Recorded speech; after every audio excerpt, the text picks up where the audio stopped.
inflação brasileira pode fechar o ano mais baixa que a dos Estados Unidos, Europa e Reino Unido. Na terceira semana de agosto, a inflação semanal tem nova queda e você vai ver também. Queda de preços deixa a gasolina mais vantajosa que o álcool em quase todo o país. Centenas de pessoas comparecem ao funeral de Daria Dugina, filha de um importante aliado do presidente Vladimir Putin. Travessia de imigrantes no Canal da Mancha bate novo recorde em 24 horas. E ainda, grande parte dos profissionais com mais de 50 anos tem currículos extremamente ricos, porém segue na busca por recolocação no mercado de trabalho. Essas e outras notícias você confere a partir de agora. Olá, boa tarde, seja muito bem-vindo a essa edição. Estamos ao vivo e agora são 1h03 pelo horário de Brasília. Boa tarde, Dani. Boa tarde, Paty. E boa tarde, Clara, você que nos assiste. Vamos juntos conferir o que é notícia no Brasil e no mundo nesta terça-feira. A gente começa com uma previsão otimista. A inflação brasileira está em baixa e pode fechar o ano com índice menor que dos Estados Unidos, Europa e Reino Unido. A queda do indicador no Brasil foi impulsionada pela redução nos preços dos combustíveis e também da energia elétrica. A inflação brasileira caminha para fechar o ano abaixo dos índices dos Estados Unidos, Europa e Reino Unido. Se as previsões do mercado financeiro se concretizarem, vai ser o primeiro resultado vantajoso para o Brasil. A variação do índice oficial de preços ao consumidor deve fechar abaixo de 7%. Contra estimativas de 8% nos Estados Unidos, 7,5% na zona do euro e 13% no Reino Unido. Depois de registrar em julho queda de 0,68%, o menor resultado da série histórica do índice, iniciada em janeiro de 1980, de acordo com dados do IBGE, a previsão do mercado é que o índice de preços tenha novo recuo em agosto, com redução de cerca de 0,25%. E se isso acontecer, o Índice Nacional de Preços ao Consumidor Amplo, que acumula 10,07% nos últimos 12 meses, deve voltar a ter um dígito. Já no ano, o índice acumula alta de 4,77%. Mas boa parte dessa queda da inflação fica muito concentrada em gasolina e energia elétrica, com redução da alíquota do ICMS dos estados e a medida do governo federal que zerou o PIS/COFINS sobre a gasolina e o etanol até o fim deste ano. Além disso, a Petrobras reduziu os preços nas refinarias por 3 vezes em menos de um mês. E ainda falamos de economia, o índice de preços ao consumidor semanal caiu na terceira semana de agosto. Os preços dos alimentos seguem desacelerando e contribuem para o resultado. O Instituto Brasileiro de Economia da Fundação Getúlio Vargas informou que o IPC semanal caiu mais 0,95% na terceira quadricemana de agosto. Na semana anterior, o índice teve queda de 1,28% e no primeiro período do mês, o recuo foi de 1,13%. O grupo alimentação segue mostrando desaceleração dos preços, com alta de 0,38% na terceira semana. O período anterior marcou o avanço de 0,85%. Outros grupos que apresentaram recuo em suas taxas de variação foram comunicação e vestuário. O estudo destaca o comportamento de laticínios, tarifa de telefone móvel e cintos e bolsas. Por outro lado, 5 das 8 classes de despesas que compõem o índice registraram acréscimos em suas taxas de variação, levando à desaceleração da queda semanal. A maior contribuição veio do grupo Educação, Leitura e Recreação, em que a taxa passou de queda de 4,99% na segunda quadricemana para queda de 2,24% na terceira. Também registraram acréscimo em suas taxas de variação os grupos transporte, habitação, saúde e cuidados pessoais e despesas diversas. E olha só, a gasolina mais barata também é mais vantajosa que o álcool em quase todo o país. O levantamento da Agência Nacional de Petróleo indicou que das 430 cidades avaliadas, em apenas 28 é vantagem abastecer com álcool. O preço da gasolina vem caindo nas bombas desde o início de julho e, com isso, o combustível vem ganhando competitividade sobre o etanol. Dados da Agência Nacional de Petróleo mostram que o litro da gasolina era vendido na semana passada em média R$ 5,40, uma queda de 27% sobre o preço médio de R$ 7,39 registrado no último levantamento semanal de junho. O preço do etanol também caiu na mesma comparação, mas o recuo foi menor, de 18,3%. Com isso, dados da agência revelaram que apenas em Mato Grosso, abastecer com álcool é mais vantajoso que encher o tanque com gasolina. E entre os 430 municípios em que a ANP traz os preços médios tanto do etanol quanto da gasolina, em apenas 28, o álcool apresenta mais vantagem na hora de abastecer. A vantagem do etanol é calculada considerando que o biocombustível tem, em média, 70% do poder calorífico da gasolina. Assim, para saber se o etanol é mais vantajoso ou não, basta multiplicar o valor do litro da gasolina por 0,7. Se o valor resultante for menor que o litro do etanol, é melhor abastecer com gasolina. Se for maior, o etanol é a melhor opção. Após 2 anos sem eventos por causa da pandemia de coronavírus, um levantamento apontou que a demanda por shows no Brasil cresceu quase 300% em um ano. A volta de casamentos, aniversários e formaturas impulsionou a retomada no setor no segundo trimestre do ano. Depois de sofrer os efeitos da pandemia durante o terceiro trimestre de 2022, o mercado registra crescimento de 179% na procura por profissionais que atuam na área, em comparação com o mesmo período do ano passado. As bandas e cantores são os mais requisitados. A demanda por shows ao vivo aumentou 276% para casamentos, aniversários e formaturas. Os números fazem parte de um levantamento da plataforma de contratação de serviços Get Ninjas.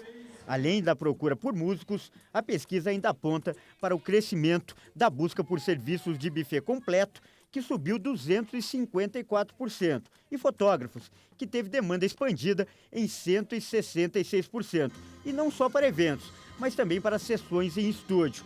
Os números coincidem com o cenário visto pela Associação Brasileira dos Promotores de Eventos, a ABRAP. A entidade notou um crescimento acentuado nas vendas, especialmente na comparação com o período pré-pandemia.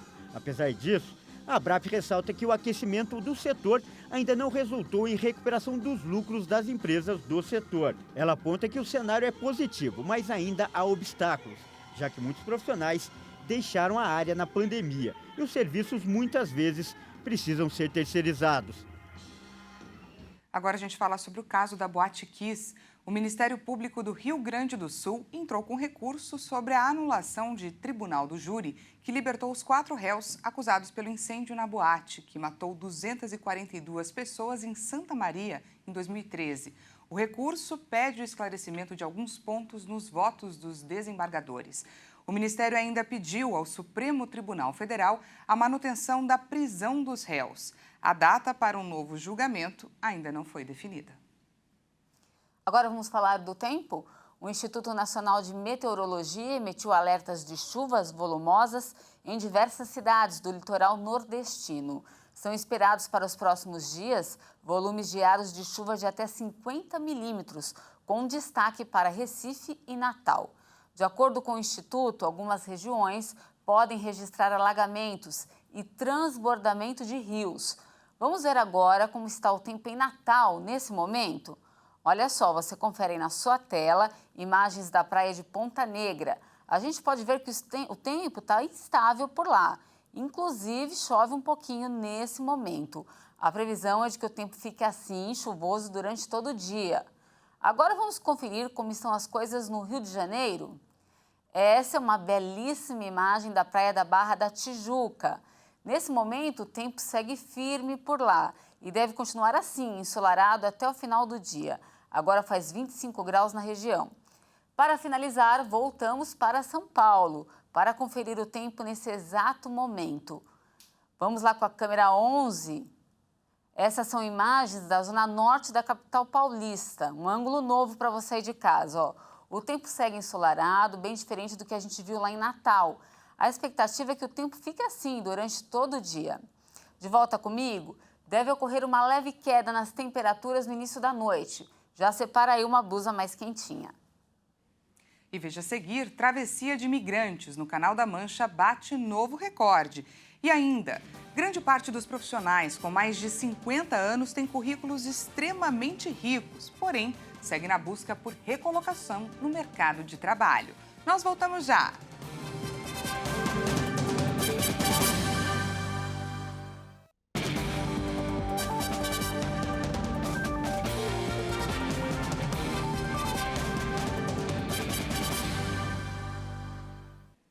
Já estamos de volta, ao vivo, com destaque internacional. Agora, 1h15 pelo horário de Brasília. A travessia de imigrantes no Canal da Mancha bateu um novo recorde em 24 horas. Este é o maior número registrado em apenas um dia, de acordo com o Ministério Britânico da Defesa.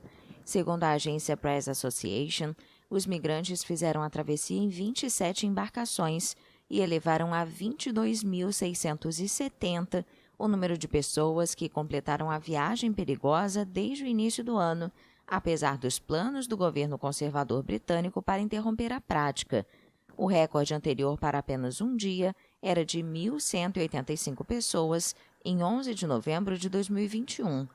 No ano passado, as autoridades do Reino Unido interceptaram e desembarcaram 28.526 pessoas que tentavam atravessar a movimentada via marítima. Um relatório parlamentar britânico recente calculou que o total pode alcançar 60 mil pessoas este ano. O tema é uma dor de cabeça para o governo britânico, que prometeu controles de fronteiras mais rígidos depois de abandonar a União Europeia. E também expõe as tensões entre Londres e Paris, depois que o governo do Reino Unido acusou a França de não fazer o suficiente para interromper as tentativas de viagens. Segundo a Organização Internacional das Migrações, pelo menos 203 pessoas morreram ou desapareceram desde 2014, em terra ou mar, tentando chegar ao Reino Unido a partir da costa francesa. Para se ter uma ideia, em 24 horas foram 1.300 pessoas que tentaram chegar ao Reino Unido. Agora falamos do conflito no leste europeu. A invasão da Ucrânia pela Rússia completa 6 meses amanhã. De acordo com dados oficiais, desde o início, no dia 24 de fevereiro, o conflito já provocou a morte de mais de 9 mil soldados, mais de 10 mil civis e forçou milhões de pessoas a deixarem o país. Vamos ver. O que parecia ser uma operação relâmpago resultou em uma guerra clássica sem sinais de que vai terminar em breve. As duas partes têm sofrido grandes perdas humanas e materiais, sem que nenhuma pareça disposta a um cessar-fogo ou a diálogos de paz. Os ucranianos travam o que chamam de uma luta existencial para defender a nação, considerada por Vladimir Putin uma falácia histórica. O presidente da Rússia apresentou o conflito como parte da resistência à expansão da Organização do Tratado do Atlântico Norte, o que torna inaceitável qualquer noção de derrota. O apoio da Europa e dos Estados Unidos, com armamento e inteligência, tem permitido às forças ucranianas resistir, se não deter o avanço russo no Donbass e na costa do Mar Negro. Mas esse ritmo também tem possibilitado à Rússia consolidar as posições nestas áreas, apoiando-se certamente em uma presença militar fortalecida na Crimeia desde a anexação da península em 2014. A iminente chegada do inverno vai colocar à prova a determinação dos ucranianos, especialmente se sofrerem restrições severas no fornecimento de energia e mais pessoas forem forçadas a abandonar as casas. A Rússia parece decidida a pagar o preço de uma longa guerra de desgaste. Os aliados ocidentais da Ucrânia têm tentado estrangular a economia russa e reduziram drasticamente as compras de petróleo e gás, com sanções que restringiram as importações de produtos russos e obrigaram muitas empresas a deixar o país. Apesar disso, as receitas das exportações da Rússia cresceram desde o início do conflito. Se a guerra adentrar o inverno e o ano que vem, o futuro vai depender da manutenção do apoio ocidental a Kiev, sujeito ao impacto que o conflito tem causado nas famílias na forma de uma inflação elevada. Mas se a ajuda continuar e nenhum erro grande for cometido, a vantagem militar russa pode diminuir, o que prejudicaria Putin antes das eleições presidenciais de março de 2024. Centenas de pessoas compareceram ao funeral de Daria Dugina, filha de um importante aliado do presidente Vladimir Putin. O ministro das Relações Exteriores russo afirmou que os responsáveis pelo ataque à bomba que matou a jovem não serão perdoados. O funeral de Daria Dugina reuniu centenas de pessoas nesta terça-feira em Moscou. A Rússia atribui a morte da filha do intelectual ultranacionalista Alexander Dugin à Ucrânia, que nega envolvimento no caso. A jovem de 29 anos morreu em um ataque que poderia ter seu pai como alvo. Alexander é um defensor da invasão da Ucrânia e afirma ser próximo ao presidente russo Vladimir Putin. Antes da cerimônia, acompanhado pela esposa, o intelectual disse que Daria morreu pelo povo, pela Rússia, no fronte. A jovem morreu no sábado na explosão de uma bomba instalada em seu veículo quando dirigia por uma avenida perto de Moscou. Dugin, de 60 anos, se tornou conhecido nos anos 1990 durante o caos intelectual que surgiu após a dissolução da União Soviética. O homem de longa barba e ar de profeta afirma ter influência ideológica sobre Putin. O chefe de Estado russo se tornou cada vez mais hostil em relação ao Ocidente e muitos consideram que Dugin tem alguma responsabilidade na mudança. Alguns analistas o chamam de cérebro de Putin. Na segunda-feira, o Kremlin divulgou uma mensagem de pêsames do presidente, na qual denunciou o crime vil que matou Dugina. Já estamos chegando ao fim dessa edição, mas antes, quem tem mais experiência tem muito a contribuir com o mercado de trabalho.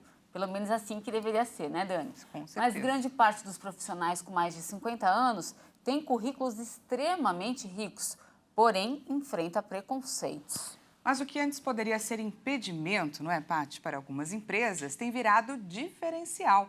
A procura por colaboradores mais comprometidos e que não faltam no trabalho, características desses profissionais 50 a mais, tem contribuído para essa inclusão. Vamos conferir na reportagem da Maria Clara Leite. Carlos Giraldes tem um currículo de peso. Iniciei em Big Four, passei por mercado financeiro, fui vice-presidente de bancos, fui implantar sistemas de pagamentos eletrônicos na África. São 35 anos de experiência no setor financeiro e um histórico profissional invejável. Mas ainda assim, um detalhe fez Carlos se sentir discriminado no mercado de trabalho: a maturidade. 60 anos e alguns meses, já estou quase completando 61 já. Só que esse preconceito etário começou uma década antes, quando Carlos voltou da África e começou a tentar se recolocar no mercado brasileiro. Eu já encarei e falei, estou aposentado.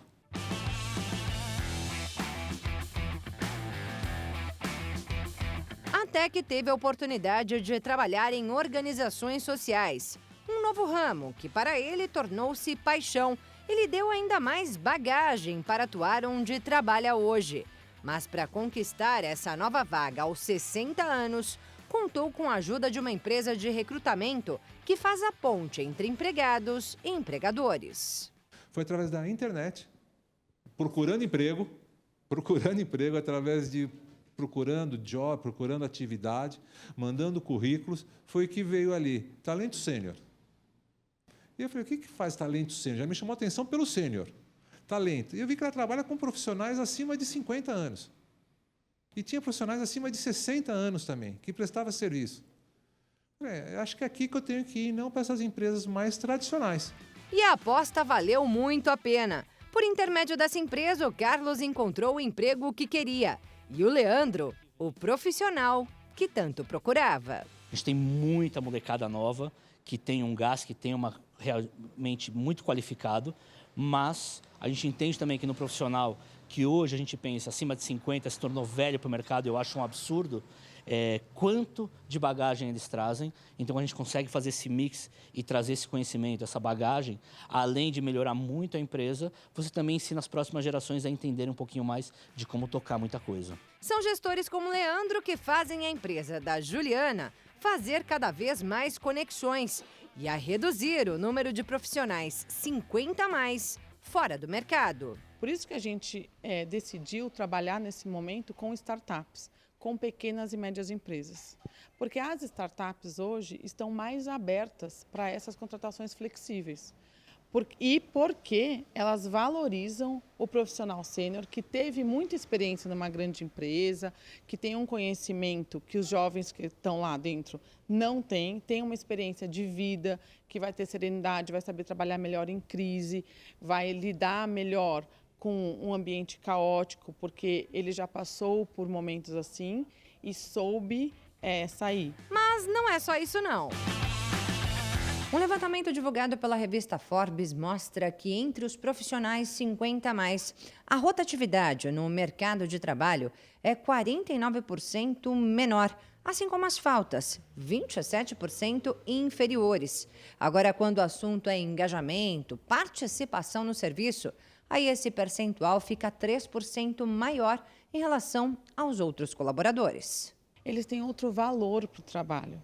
O valor deles é de reintegração, é de dignidade, é de fato aportar conhecimento. São essas características que têm chamado cada vez mais a atenção de pequenas, médias e grandes empresas. E essas grandes estão começando a fazer um trabalho bacana, mas que vai demorar um pouco para ser de fato institucional, para virar alguma coisa que sempre acontece, que é de política da empresa. Enquanto isso, empresas como a da Juliana e a do Morris, que também recruta profissionais sênior, dão o caminho das pedras a quem busca uma nova chance. Então, assim como é importante a empresa olhar para isso e se preparar para ter profissionais de todas as idades, né, e não só jovens, as pessoas também têm que se preparar para essa segunda carreira, terceira, né, essa fase da vida madura, entender o que faz sentido para você, onde que você precisa se atualizar. Por isso que é muito importante fazer cursos, participar de eventos como o Maturifest, que a gente fez, que é um festival de trabalho e empreendedorismo específico para pessoas com mais de 50 anos, onde a gente traz não só inspiração e dicas, mas conteúdo prático, para as pessoas aprenderem lá ferramentas, validarem ideias e também olharem para além do emprego formal tradicional. Estima-se que em 2040, mais da metade da força de trabalho do país terá mais de 50 anos. A população do Brasil está envelhecendo, mas com expectativa de vida maior. Por meio de apoio de empresas de recrutamento, profissionais 50+ já começam a se preparar. Mas a consciência da inclusão etária, segundo a Juliana, precisa aumentar. Vai precisar muita ajuda da imprensa para lembrar disso, muita conscientização, elas olharem dentro do próprio quadro, passarem pela dor de não acharem as pessoas para contratar e se tocarem de que elas não estão ali só saindo da faculdade. E essa edição fica por aqui. Muito obrigada pela sua companhia. Uma ótima tarde para você e até amanhã. Até mais.